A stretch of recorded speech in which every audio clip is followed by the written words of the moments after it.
अस्सलाम वालेकुम तलबा। आज हम इस वीडियो में ब्रिज कोर्स में जमात पंजुम के मजमून साइंस माहौल का मुताला हिस्सा अव्वल की जांच नंबर 3 किस तरह से हल करना है ये सीखने वाले हैं। तो चलिए तलबा, सवाल नंबर 1 हल करते हैं। अलिफ, नीचे चंद अजला के नाम दिए गए हैं। सबसे ज़्यादा कपास जिस ज़िले में होती है उस पर दायरा बनाएं। यहाँ पर देखिए 4 ज़िलों के नाम दिए गए हैं हमें। पहला है सतारा, दूसरा कोल्हापुर, तीसरा जलगांव, चौथा पुणे। इन चारों ज़िलों में सबसे ज़्यादा कपास जलगांव ज़िले में होती है, इसलिए हम जलगांव के अतराफ में एक दायरा बनाएंगे।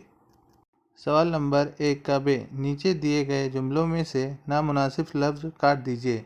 यहाँ पर हमें 2 जुमले दिए गए हैं। पहला जुमला है 22 दिसंबर के रोज़ दिन और रात एक जैसे मुख्तलिफ होते हैं। तो देखिए इसमें एक जैसे और मुख्तलिफ है, तो इसमें हम एक जैसे को कट करेंगे क्योंकि 22 दिसंबर को दिन और रात मुख्तलिफ होते हैं। दूसरा नंबर का जुमला है आबादी में इजाफ़ा मुल्क के लिए फ़ायदेमंद नुकसानदेह है।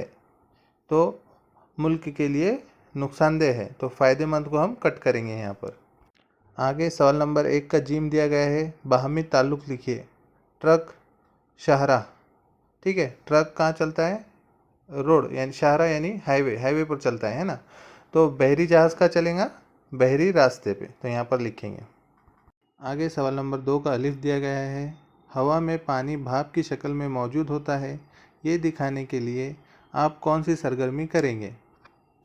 हम एक गिलास लेंगे, उसमें थोड़ी बर्फ़ डालकर उसे मेज़ पर कुछ देर छोड़ देंगे।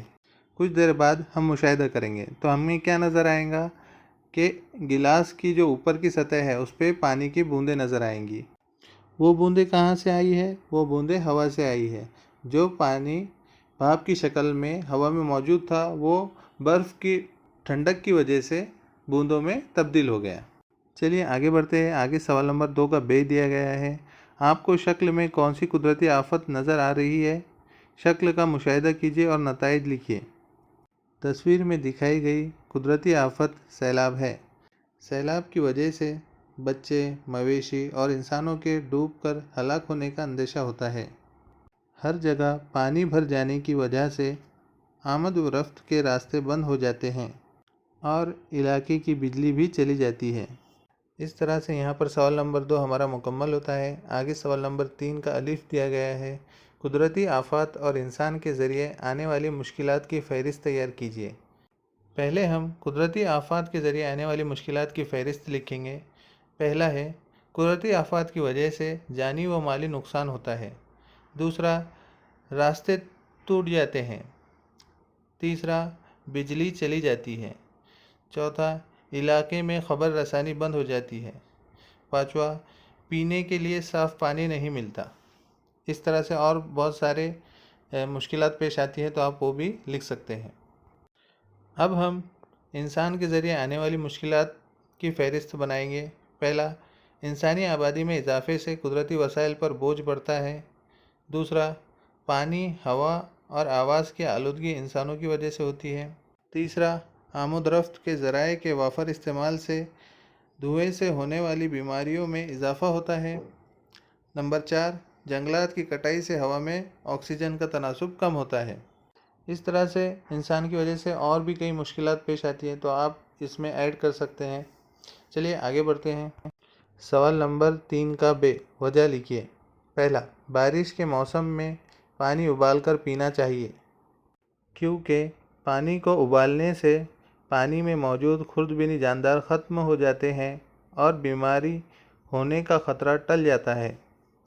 दूसरा, सब्जियों को काटने से पहले साफ़ पानी से धोकर बनाना चाहिए क्योंकि अगर हम सब्जियों को काटने के बाद धोते हैं तो उसमें मौजूद ग़िज़ाई अज्जा ज़ाय हो जाते हैं, इसलिए हमें सब्ज़ी काटने से पहले उसे साफ़ पानी से धोना चाहिए। इस तरह से सवाल नंबर 3 यहाँ पर मुकम्मल होता है। आगे हमें सवाल नंबर 4 का अलिफ दिया गया है, नीचे दिए गए बयानात दुरुस्त करके दोबारा लिखिए। पहला है दिल, ये पेट के अंदरूनी आंत में रहता है। इसको दुरुस्त करके लिखना है हमें। चलिए लिखते हैं, दिल सीने के खाने में बीचों बीच लेकिन किसी कद्र बाएं जानिब होता है। दूसरा बयान है, चावल पर ملنی یا بیلوں کو گھمایا جاتا ہے، زراعت کے اس کام کو گہنا کہتے ہیں۔ اس کو درست کرتے ہیں۔ بھٹو پر ملنی یا بیلوں کو گھمایا جاتا ہے، زراعت کے اس کام کو گہنا کہتے ہیں۔ چلیے آگے بڑھتے ہیں طلباء۔ آگے سوال نمبر 4 کا بے دیا گیا ہے۔ ذیل کی شکل میں آمد و رفت کے کچھ ذرائع دیے گئے ہیں، انہیں تیز سے سست اس ترتیب میں لکھ کر ذریعے کا نام لکھیے۔ یہاں پر ہمیں آمد و رفت کے کچھ ذرائع کی تصویریں دی گئی ہے۔